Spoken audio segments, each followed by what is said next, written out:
Hello guys, आज हम देखेंगे आर डी शर्मा के बुक से एक्सरसाइज 4.3 का क्वेश्चन नंबर 15। इसमें आपको दिख रहा होगा एक क्वेश्चन दिया गया है जिसको हमें फैक्टराइजेशन मेथड से सॉल्व करना है। क्लियर है?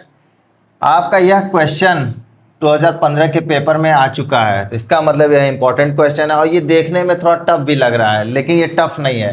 क्लियर है? यहाँ पे आपको एक नंबर दिया गया है x is not equal to 0, -1 और 2। तो ये 0, -1 और 2 x की वैल्यू नहीं हो सकती है। क्यों नहीं हो सकती है x की वैल्यू? क्यों?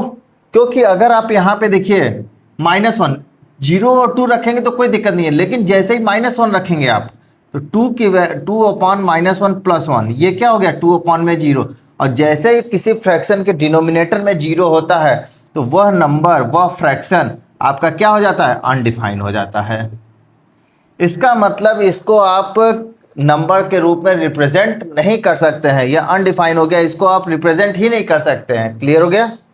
इसी तरह से आप इस वाले केस में आप देखिए, अगर x की वैल्यू 2 रखते हैं तो क्या हो जाएगा 2 - 2 0, 3 अपॉन में 0, ये ऑल फिर से क्या हो गया? अनडिफाइन हो गया। क्लियर है? इसी तरह से x की वैल्यू 0 अगर मैं यहाँ रखूँ 23/5 × 0, ये फिर से ऑलरेडी क्या हो गया 23/0, ये फिर क्या हो गया? अनडिफाइंड। क्लियर है? मतलब x की ऐसी 3 वैल्यू है जिस पर यह इक्वेशन क्या हो जा रहा है? अनडिफाइन हो जा रहा है। क्लियर है? मतलब यह नंबर एग्जिस्ट ही नहीं करता है। जब एग्जिस्ट ही नहीं करेगा तो हम उसको सॉल्व क्या करेंगे? क्लियर है?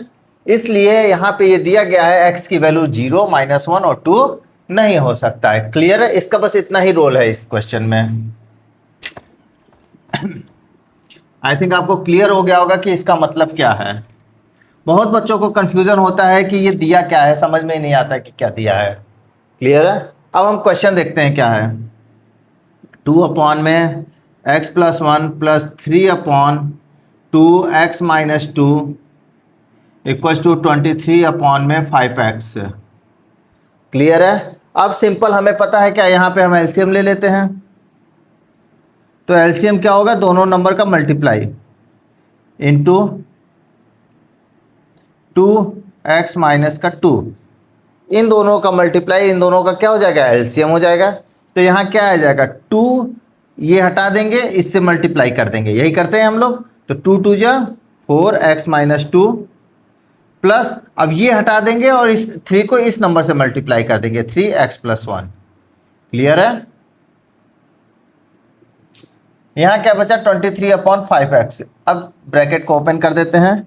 ये क्या होगा? 4x माइनस का 8 प्लस का 3x प्लस का 3 अपॉन में, इसको ओपन करते हैं x + 1 का x - 2 में, तो x का पहले x से और 2 से मल्टीप्लाई करेंगे, फिर 1 का x से और 2 से मल्टीप्लाई करेंगे। क्लियर है? 2 बाहर रहते हैं, x × x, x², x का 2 में माइनस का 2x, 1 का x से प्लस का x, और 1 का 2 से करेंगे तो माइनस का 2 आएगा। क्लियर है? 23 अपॉन में 5x। अब 4 + 3 कितना हो गया? 7x, -8 + 3 माइनस का 5। क्लियर हो गया? अब यहां देखिए -2x + x क्या हो जाएगा? -x, x² - x माइनस का 2 = 23 अपॉन में 5x। अब जब इस तरह का कंडीशन आता है तो हमें पता है हम क्या करते हैं, डिनोमिनेटर का न्यूमरेटर से और यहाँ डिनोमिनेटर का न्यूमरेटर से मतलब क्रॉस मल्टीप्लाई करते हैं। तो 5x का 7x - 5 से मल्टीप्लाई करेंगे, 7x - 5 का किससे मल्टीप्लाई करेंगे? 5x से, और 23 का मल्टीप्लाई करेंगे 2 × x² माइनस का x माइनस का 2 सॉरी। अब 5x 5 से जाए 35x² माइनस का 25x, 23 × 2 46, 46x² माइनस का 46x, और 46 × 2 92 माइनस का 92, ये हो गया। अब 35x² को उधर ले जाएंगे तो क्या हो जाएगा? 11x²। क्यों? 46 में से 35 माइनस करेंगे। क्लियर है? क्योंकि ये प्लस का है, जब उधर जाएगा तो क्या हो जाएगा? माइनस, और ये ऑलरेडी प्लस है, प्लस में से माइनस हम सब्ट्रैक्ट कर देंगे। -25 उधर जाएगा प्लस का 25, तो -46 + 25 कितना हो जाएगा? 6 में से 5 गया 1, 4 में से 2 गया 2, और माइनस करेगा। क्यों? क्योंकि 46 क्या है? माइनस का है। क्लियर है? माइनस का 92 इक्वल्स टू 0। अब यहां से आपको दिख, सॉरी ये 11x स्क्वायर है,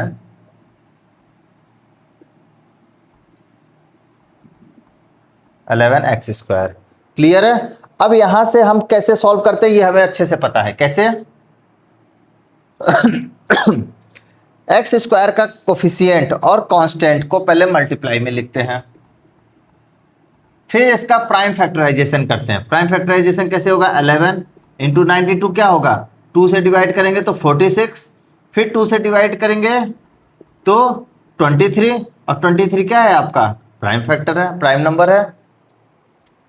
अब इसको हम देखिए सब्ट्रैक्ट करके 21 लाने की कोशिश करेंगे। क्यों सब्ट्रैक्ट करके 21 लाने की कोशिश करेंगे?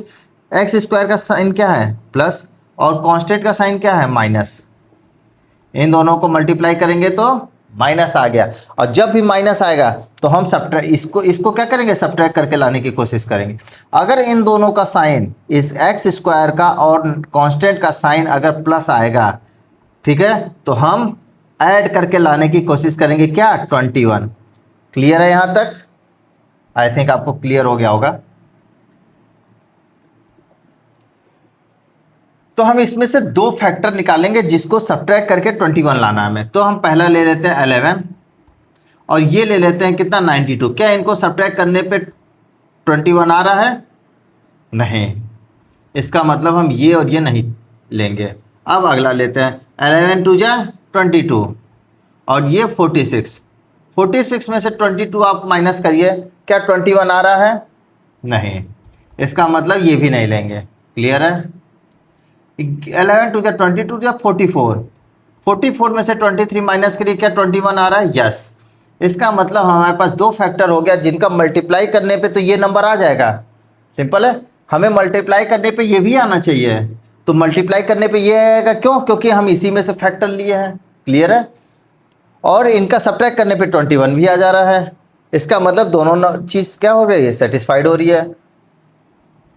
तो 11 स्क्वायर माइनस का 44x प्लस का 23x माइनस का 92 इक्वल्स टू 0। अब यहाँ पे एक चीज़ है, देखिए हम ये भी तो लिख सकते थे 44x माइनस का 23। हमने माइनस 44 प्लस 23 क्यों ले? क्यों? क्योंकि माइनस का 21 लाना है।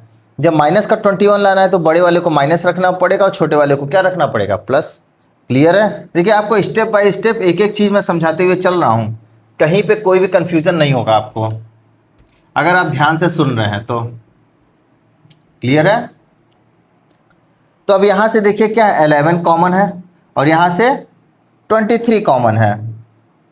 तो 11 कॉमन लेंगे हम तो क्या आएगा? एक्स स्क्वायर माइनस का 4 प्लस 23 अगर कॉमन लेंगे तो एक्स माइनस का, सॉरी यहाँ 11x कॉमन लेंगे हम तो x माइनस का 4 आएगा। क्लियर है?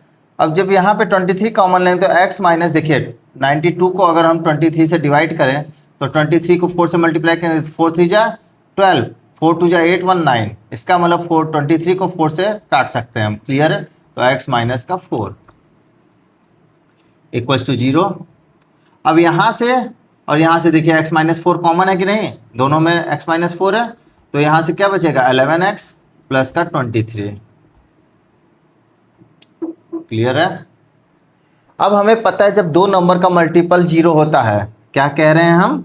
ध्यान से सुनिएगा। दो नंबर का मल्टीपल अगर 0 है तो या तो दोनों नंबर 0 होगा तभी 0 आएगा। समझ रहे हैं आप? या तो दोनों नंबर 0 है तभी दोनों का मल्टीपल क्या होगा? 0 आएगा, या तो दोनों में से कोई एक नंबर 0 हो। क्लियर है? या तो दोनों में से कोई, या तो b की वैल्यू 0 होगी तब a इंटू 0 0 आएगा, या तो a की वैल्यू 0 होगी तब b इंटू 0 0 होगा। अदरवाइज कोई ऐसा कंडीशन ही नहीं है कि इसके अलावा कि दोनों का मल्टीपल 0 हो जाए। इसीलिए हम x माइनस 4 को 0 के बराबर रख करके x की वैल्यू 0 रखते हैं। क्लियर है? जब आपसे अगर कोई पूछे क्यों हम x माइनस 4 की वैल्यू 0 ही क्यों रखते हैं और कोई कुछ नहीं रख सकते, तो आप बता सकते हैं यहाँ पे कि यहाँ देखिए सर, दो नंबरों का मल्टीपल 0 है। क्लियर है? अगर दो नंबरों का मल्टीपल 0 आ रहा है तो ये कन्फर्म है कि दोनों में से एक नंबर आपका 0 होगा, या तो दोनों 0 हो सकते हैं। क्लियर है? अदरवाइज अगर ये दोनों में से कोई एक 0 नहीं है तो दोनों का मल्टीपल 0 नहीं आ सकता। क्लियर है? इस तरह से आप समझा सकते हैं। तो यहाँ इसको 0 रखेंगे तो x की वैल्यू -23 अपॉन में 11। क्लियर है? तो यहाँ से रिजल्टेंट आपका क्या आया? क्या आया रिजल्ट? x की वैल्यू 4, -23 अपॉन में 11। क्लियर है? अब देखिए यहाँ इस क्वेश्चन में कहा था कि फैक्टराइजेशन मेथड से सॉल्व करना है। क्लियर है? तो फैक्टराइजेशन मेथड क्या होता है? यही है फैक्टराइजेशन मेथड। ये देखिए आपके पास एक इक्वेशन आया, इसको आपने 21 को 44 और 23 में तोड़ा है। क्लियर है? इसी को फैक्टराइजेशन मेथड कहते हैं। क्लियर है? आई होप आप लोग को बहुत अच्छे से समझ में आया होगा। Thank you guys.